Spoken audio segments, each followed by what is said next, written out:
Live from clickorlando.com, this is News 6. This is a News 6 Plus takeover. Here now is Matt Austin and Ginger Gadsden with Florida's Fourth Estate. Hello and welcome to another edition of Florida's Fourth Estate. So glad to have you with us this week. It's been another crazy week with the headlines. Before we talk to a copyright expert about the fact that it's been 95 years since a certain weird-looking Mickey was created, and now people will maybe get to use the image. We're going to talk to somebody who knows a lot more about this stuff than us, but before we get to that, my name's Matt Austin. Ginger, we got some headlines for the folks. Yeah, thank you for joining us. I'm Ginger Gadsden. You make it sound like Mickey doesn't look weird right now, but he was a strange little animal. I wasn't going to shame him now. Don't body shame 95 years ago, yeah, he looked weird. Exactly. We'll get to that in just a moment, but first we've had some crazy headlines. Remember that big 5,000-mile seaweed blob that was headed for Florida, Matt? What? I know. I forgot all about breaking that. News. Impending doom.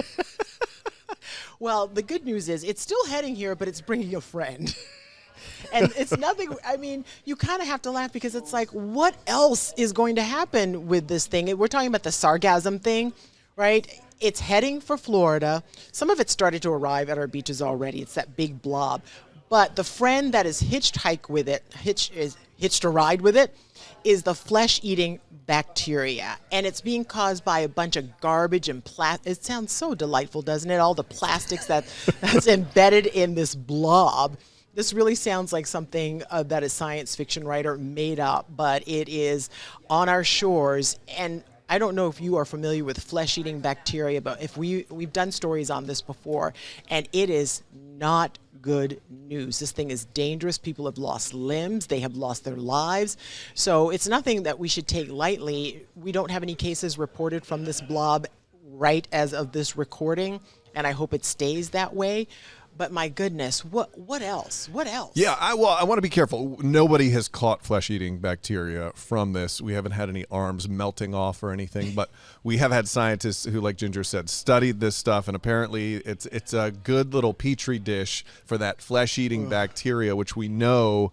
I've heard of people paddleboarding and they fall into like a reef or maybe some brackish water, barnacles or something. And it scratches them, and the next thing you know, they've got this crazy virus. So I like what you were saying. He has a friend who's hitchhiking, and that friend is riding dirty. Very dirty. Very dirty. So it doesn't just stink. It doesn't just ruin your day at the beach. Can I say a positive, though? We did have scientists come out, and they were talking about the places over by the beach who got hit hard by hurricanes, and we have like cliffs over there and homes dangling. Well, they say some of the beach renourishment will be helped by all of this sargassum out there. See? And you come in with the positive stuff. Look at that. Usually I'm the negative Nelly. Correct. Today you get to be. Today I'm positive Matsy. All right. Let's talk about another crazy. We had some wild video this week coming in from Kissimmee. Some folks are driving down the road. Next thing you know, these cows start toppling out on the highway here. This is 192 in Kissimmee, Earl Bronson Expressway there. And these cows just start toppling out onto the highway. There's 6 of them. They all get loose. Next thing you know, they're running. It's like Frogger as they run through traffic, or cower, whatever you want to call it. And so here's the interesting part, okay? I don't know where these cows were going. I don't know if they were going to be made into ground beef or what. Wow. But there's negative Matt. There he is. He's back. One of them's still out there. We have not gotten an update that said that 6th cow was captured. So fight the good fight, my man. Get out there, try to blend in, get yourself a trench coat and a hat, and see how well you can avoid.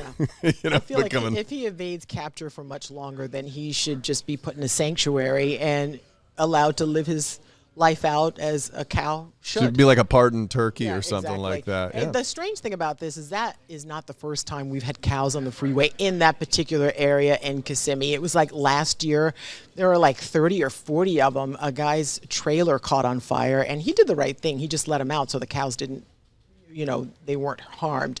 And as of last report, none of the cows that escaped from this last time, they didn't get hurt. And if you know how the people drive here in Florida, that's a miracle unto itself. Absolutely. But apparently Kissimmee has more cows, or Osceola County is home to like a cow boom town. There are some 500,000 cows that are in Osceola County. Are there really? Yes, I had no idea. So I knew it was pretty rural. I knew there were some farms down there, but I didn't know. Real Half cow a million. town. It's a cow Wow. town now.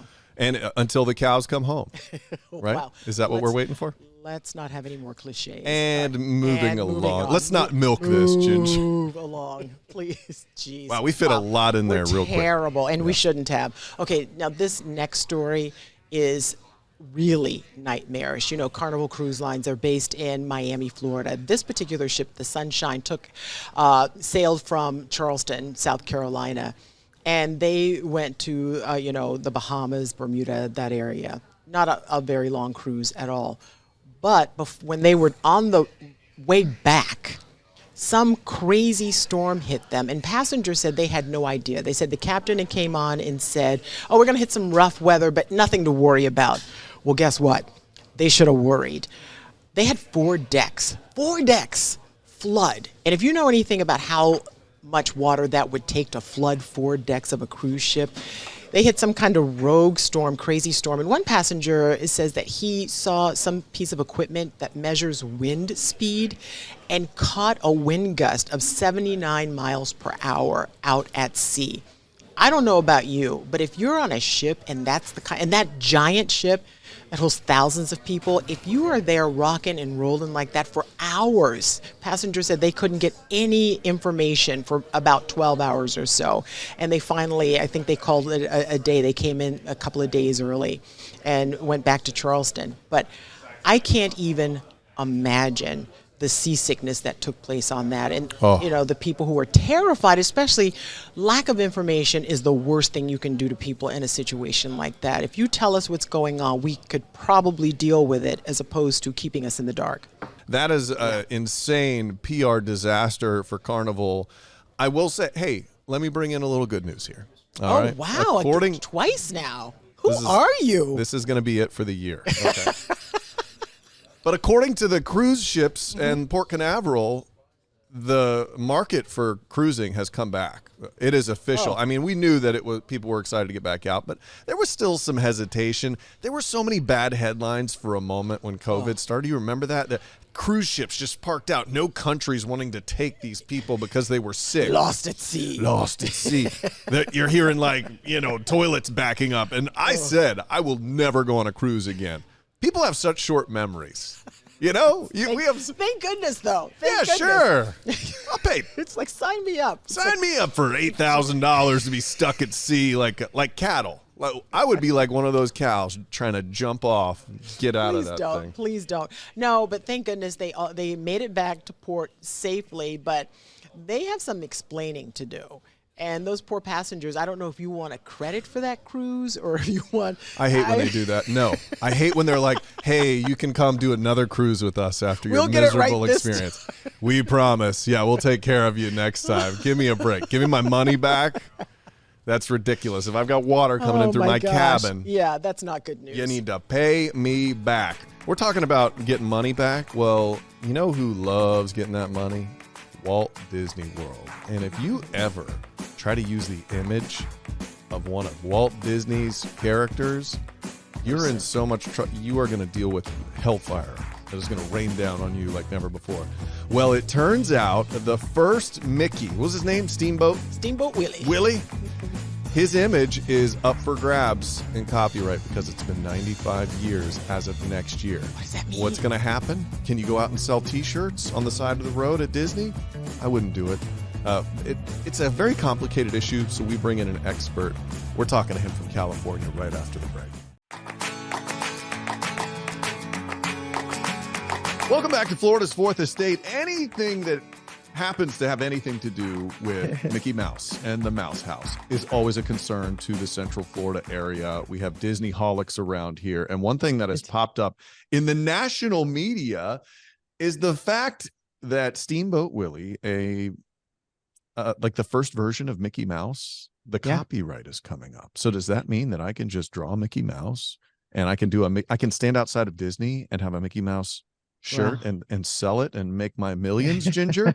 Is that what all this means? I don't think you're going to make millions on that, because when you see Steamboat Willie, he doesn't look like the Mickey we have come to know and love today. He looks like a rat. He's a poor man's Mickey. He really is. So, but when you talk about these issues, will you be able to do whatever you want to do with the image of Mickey Mouse? That is a sensitive subject. So someone we want to have talk about that is Aaron Moss. He is a copyright attorney, and he does a blog called Copyright Lately, which I love the name of that. Aaron, thank you so much for joining us today. Thanks for having me. Because there's so many layers to this story, and most people think, oh, copyright's up, we can do whatever we want. Walk us through what really is going to happen next year. Sure. So this goes back to 1928 when Steamboat Willie first was released. I think it was November of that year. And copyright at that time was limited to a 28-year term and a 28-year additional term if you renewed it. Over the years, through various legislation, from the likes of Sonny Bono, that got extended to now 95 years from the date of creation with respect to, or the date of publication with respect to something like Steamboat Willie. So copyright ends at the end of 95 years, which puts us on January 1st, 2024. Steamboat Willie will be in the public domain. However, but there's a I feel but big coming. but coming. and there's the but. So what does that mean? So if you want to have all your friends come over and charge them to play Steamboat Willie on your TV, you may not have any friends after that night. What a lucrative business that sounds. You would not receive a cease and desist letter from Disney. Okay, so you can use Steamboat Willie. You can use probably even the character Steamboat Willie, so long as you are not using any additional iterations of Mickey Mouse that were added later. Okay, and you alluded to that at the top. At the beginning, he really was rat-like. So he had black eyes, he had small ears, he had a pointy nose, and over time, his eyes were enlarged, pupils were added, his ears became more pronounced, his nose was shortened, and the Mickey of today, and certainly if you look at the evolution, does not look a whole lot like the Mickey of Steamboat Willie. Those later versions of Mickey Mouse are still protected. So if you were to use the Steamboat Willie character, it really has to be kind of the snapshot. That moment in time is really what you're going to be limited to. Okay, so we're getting the Mickey Mouse before he had plastic surgery is what it sounds like, because he's had a lot of work done. You just mentioned a nose job. Pre-Botox Mickey. He's had his eyes done. So specifically that one image is what the copyright is good. That version of the character. So that can be used if you wanted to do, the new adventures of Steamboat Willie, and you were to use that character and put him into a new story, that would be okay. Now, the other big but here is that Disney still owns trademark protection in Mickey Mouse. And unlike copyright, which is fixed for a limited period of time, trademark rights can be perpetual. So long as the mark is being used to identify the exclusive source of a particular good or service, you can have trademark protection. So what that means is that, Disney obviously has a robust licensing division, and they sell, any number of items of merchandise. And in fact, I've noticed that lately they've been selling more Steamboat Willie related merchandise. I think they even have a tie-in with H&M, if I'm not mistaken. So they're certainly trying to, in advance of the public domain date on this character, put a stake in the ground with regard to, hey, we also own trademark rights. So it can sometimes be tricky to figure out where does the copyright end and where does the trademark begin. Because if you have a copyright that is no longer in the public domain, you can't use trademark law to block somebody from simply using the copyright. In other words, in a new work, from showing the film, from doing any number of things that would be what we call expressive works.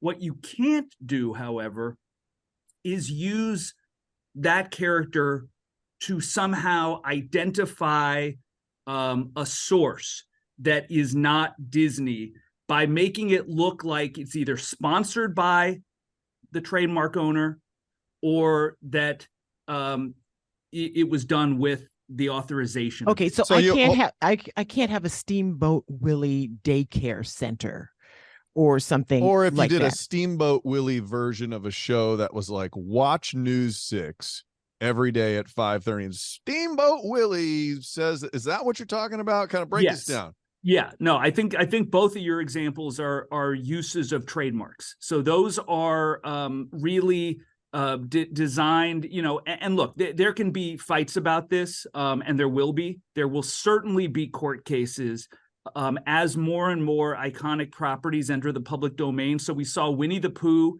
a few years ago. And I'm sure that you guys, if you're horror fans, have seen Blood and Honey. Yeah, Blood and Honey. Flick. Yeah. Oh man, what a magical. Could that happen movie. to Steamboat Willie? It could, and from what I'm hearing, the folks that put out the Blood and Honey movie are also interested in adapting other public domain works. And in a way, it's kind of full circle, because many Disney films were adapted from public domain fairy tales. So you have Grimm's Fairy, Snow White, and a number of others were originally fairy tales that were in the public domain. The Disney-fied version of it is still protected, but somebody else can do a different version. And just as an example, with Blood and Honey, so Winnie the Pooh, much like Mickey Mouse, changed over time. The character as it exists in the A.A. Milne books, which is the character version that's in the public domain, he didn't have, for example, the trademark red shirt. And so he didn't have a lot of the facial features. And so if you look at the character in the Blood and Honey film, they really did take pains to try to make it look different than the Disney version. Now, whether they went far enough, so far Disney has not made any public statements about that. I'm sure that a part of them would like nothing more than for Disney to complain, because that might actually drive publicity. Get them some attention. Correct. So it could be strategic. But the other thing is, for example, Tigger was not introduced until later in the series. So you could not, for example, put out a horror movie with Winnie the Pooh and Tigger, because Tigger is still protected. So yes, you can take the character, you can do a 180 on the character and put it in a new expressive work. There will be fights, though, about what is a trademark use and what is a copyright use. And I expect that we're going to be trying to develop this area of law for many years, because so many iconic properties are going to be entering the public domain in the next 10, 15, 20 years. I like the idea of maybe a Murder Mickey or a Mickey the Mummy. I could see that maybe becoming a thing. And here's the thing, though. Disney is voracious when it comes to defending its brand. It is so intense about defending its intellectual properties. We've seen that locally. Daycare centers who put up a mural of a Disney character. There have been lawsuits in which Disney comes in and sues them and makes them paint over those Disney characters in the daycare center. So it's fair to say Disney is going to find out exactly where the line is that they're allowed to sue people, Aaron, and they're probably going to take full advantage of that. You're absolutely right. Disney, they know what they're doing when it comes to copyright law and filing lawsuits, but they also know what they're doing when it comes to strategy and when to hold back. So it'll be interesting to see what they allow, what they don't allow, what people do, what people, and is it even of interest? When it comes to copyright, trademark, my head spins. I think all of us have a really hard time understanding it. And that is why you, Aaron Moss, have a safe career for the rest of your because we need people like you to decipher all of this mess for us. And thank you for watching Florida's Fourth Estate. You can download it from wherever you listen to podcasts or watch anytime on News 6 Plus.